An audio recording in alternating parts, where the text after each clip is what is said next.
بسم اللہ الرحمن الرحیم۔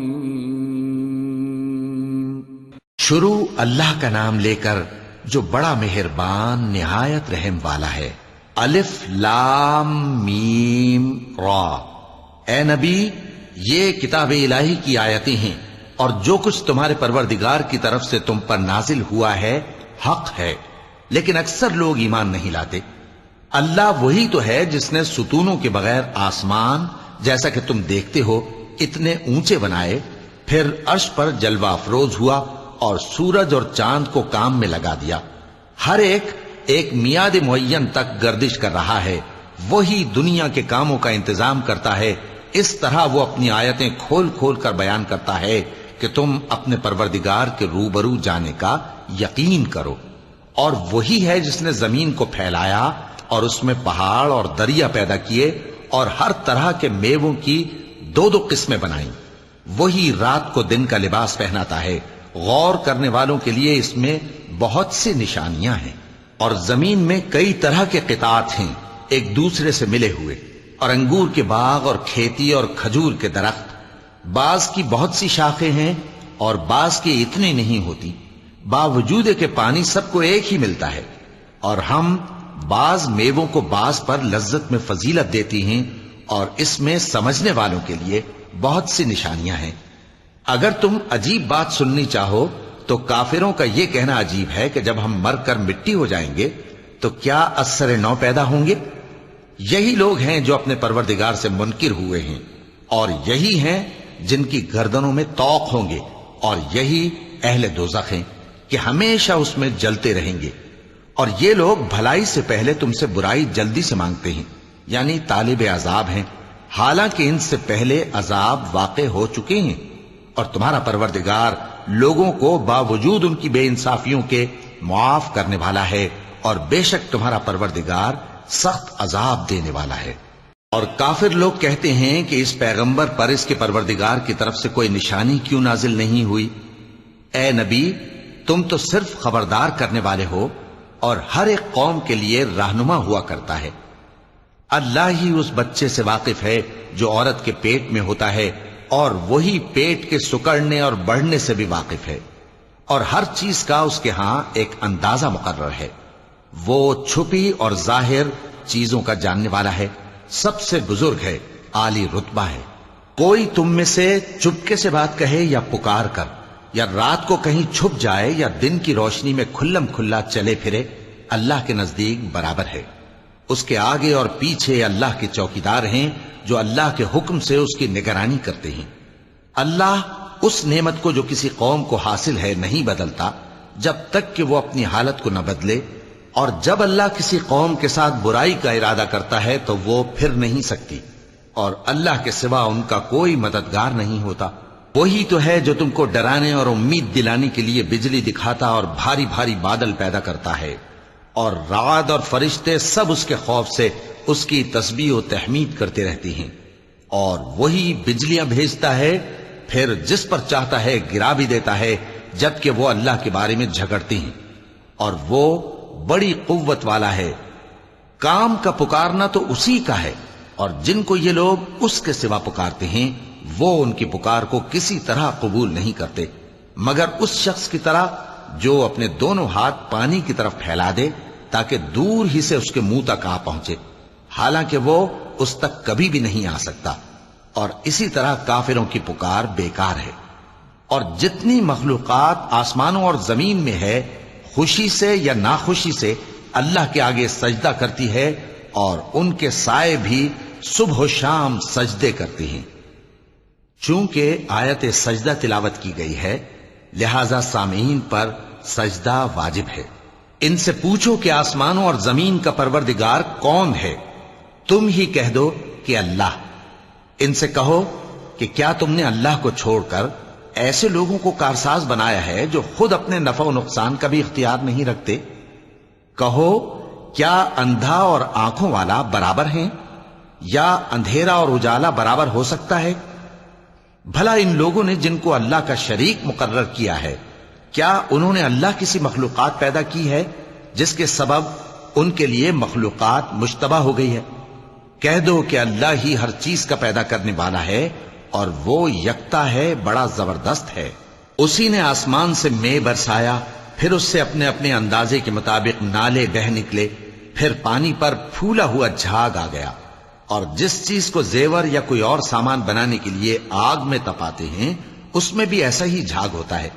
اس طرح اللہ حق و باطل کی مثال بیان فرماتا ہے۔ سو جھاگ تو سوکھ کر زائل ہو جاتا ہے، اور پانی جو لوگوں کو فائدہ پہنچاتا ہے وہ زمین میں ٹھہرا رہتا ہے۔ اس طرح اللہ صحیح اور غلط کی مثالیں بیان فرماتا ہے تاکہ تم سمجھو۔ جن لوگوں نے اللہ کے حکم کو قبول کیا ان کی حالت بہت بہتر ہوگی، اور جنہوں نے اس کو قبول نہ کیا، اگر روئے زمین کے سب خزانے ان کے اختیار میں ہوں تو وہ سب کے سب اور ان کے ساتھ اتنے ہی اور نجات کے بدلے میں صرف کر ڈالیں، مگر نجات کہاں؟ ایسے لوگوں کا حساب بھی برا ہوگا اور ان کا ٹھکانہ بھی دوزخ ہے، اور وہ بری جگہ ہے۔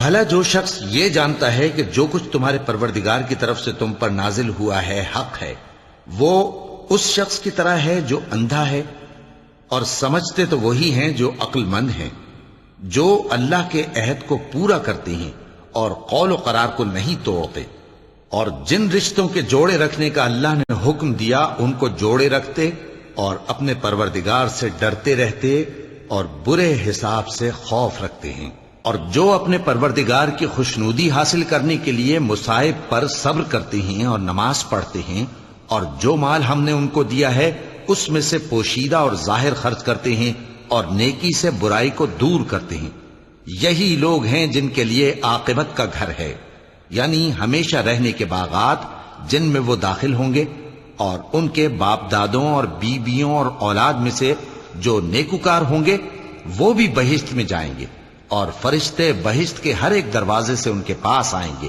اور کہیں گے تم پر سلام ہو، یہ تمہاری ثابت قدمی کا بدلہ ہے، اور عاقبت کا گھر خوب گھر ہے۔ اور جو لوگ اللہ سے پختہ عہد کر کے اس کو توڑ ڈالتے اور جن رشتوں کے جوڑے رکھنے کا اللہ نے حکم دیا ہے ان کو قطع کر دیتے اور ملک میں فساد کرتے ہیں، ایسوں پر لعنت ہے اور ان کے لیے برا انجام ہے۔ اللہ جس کا چاہتا ہے رزق فراخ کر دیتا ہے اور جس کا چاہتا ہے تنگ کر دیتا ہے، اور کافر لوگ دنیا کی زندگی پر خوش ہو رہے ہیں، اور دنیا کی زندگی آخرت کے مقابلے میں بہت تھوڑا سامان ہے۔ اور کافر کہتے ہیں کہ اس پیغمبر پر اس کے پروردگار کی طرف سے کوئی نشانی کیوں نازل نہیں ہوئی؟ کہہ دو کہ اللہ جسے چاہتا ہے گمراہ کرتا ہے، اور جو اس کی طرف رجوع ہوتا ہے اس کو اپنی طرف کا رستہ دکھاتا ہے، یعنی ان کو جو ایمان لاتے اور جن کے دل اللہ کی یاد سے آرام پاتے ہیں ان کو۔ اور سن رکھو کہ اللہ کی یاد سے ہی دل آرام پاتے ہیں۔ جو لوگ ایمان لائے اور عمل نیک کیے ان کے لیے خوشحالی اور عمدہ ٹھکانہ ہے۔ جس طرح ہم پہلے پیغمبر بھیجتے رہے ہیں اسی طرح اے نبی ہم نے تم کو اس امت میں جس سے پہلے بہت سی امتیں گزر چکی ہیں بھیجا ہے، تاکہ تم ان کو وہ کتاب جو ہم نے تمہاری طرف بھیجی ہے پڑھ کر سنا دو۔ اور یہ لوگ رحمان کو نہیں مانتے۔ کہہ دو وہی تو میرا پروردگار ہے، اس کے سوا کوئی معبود نہیں، میں اسی پر بھروسہ رکھتا ہوں اور اسی کی طرف رجوع کرتا ہوں۔ اور اگر کوئی قرآن ایسا ہوتا کہ اس کی تاثیر سے پہاڑ چل پڑتے یا زمین پھٹ جاتی یا مردوں سے کلام کر سکتے تو کیا یہ لوگ ایمان لے آتے؟ بات یہ ہے کہ سب باتیں اللہ کے اختیار میں ہیں، تو کیا مومنوں کو اس سے اطمینان نہیں ہوا کہ اگر اللہ چاہتا تو سب لوگوں کو ہدایت کے رستے پر چلا دیتا؟ اور کافروں پر ہمیشہ ان کے اعمال کے بدلے آفت آتی رہے گی یا ان کے مکانات کے قریب نازل ہوتی رہے گی یہاں تک کہ اللہ کا وعدہ آ پہنچے۔ بے شک اللہ وعدہ خلاف نہیں کرتا۔ اور تم سے پہلے بھی رسولوں کے ساتھ تمسخر ہوتے رہے ہیں، تو میں نے کافروں کو مہلت دی، پھر میں نے ان کو پکڑ لیا، سو دیکھ لو کہ میرا عذاب کیسا رہا۔ تو کیا وہ جو ہر شخص کے اعمال کا نگراں و نگہبان ہے وہ بتوں کی طرح بے علم و بے خبر ہو سکتا ہے؟ اور ان لوگوں نے اللہ کے شریک مقرر کر رکھے ہیں، ان سے کہو کہ ذرا ان کے نام تو لو۔ کیا تم اسے ایسی چیزیں بتاتے ہو جو روئے زمین پر ہیں اور اسے معلوم نہیں، یا تم لوگ محض سطحی بات کی تقلید کرتے ہو؟ اصل یہ ہے کہ کافروں کو ان کے فریب خوبصورت معلوم ہوتے ہیں اور وہ ہدایت کے رستے سے روک لیے گئے ہیں، اور جسے اللہ گمراہ رہنے دے اسے کوئی ہدایت کرنے والا نہیں۔ ان کو دنیا کی زندگی میں بھی عذاب ہے اور آخرت کا عذاب تو بہت ہی سخت ہے، اور ان کو اللہ کے عذاب سے کوئی بھی بچانے والا نہیں۔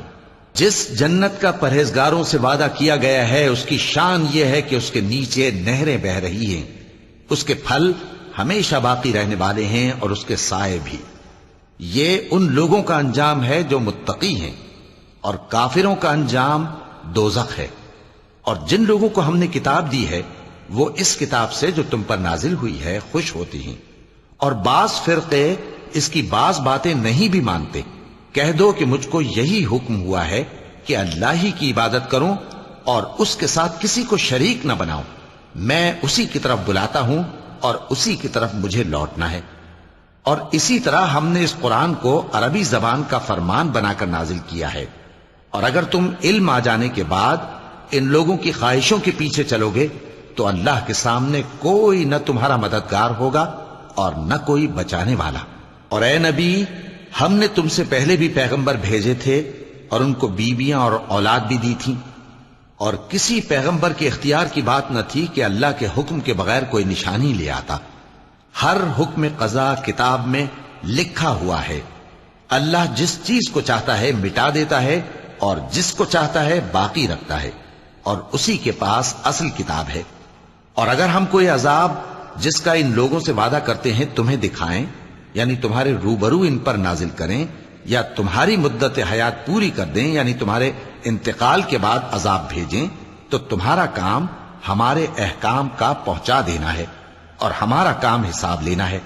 کیا انہوں نے نہیں دیکھا کہ ہم زمین کو اس کے کناروں سے گھٹاتے چلے آ رہے ہیں؟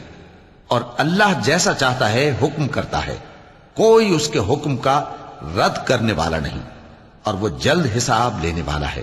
جو لوگ ان سے پہلے تھے وہ بھی بہتیری تدبیریں کرتے رہے ہیں، سو تدبیر تو سب اللہ ہی کی ہوتی ہے۔ ہر شخص جو کچھ کر رہا ہے اللہ اسے جانتا ہے، اور کافر جلد معلوم کر لیں گے کہ آخرت میں اچھا انجام کس کے لیے ہوتا ہے۔ اور کافر لوگ کہتے ہیں کہ تم پیغمبر نہیں ہو۔ کہہ دو کہ میرے اور تمہارے درمیان اللہ اور وہ شخص جس کے پاس کتاب آسمانی کا علم ہے بطور گواہ کافی ہے۔ صدق اللہ العظیم۔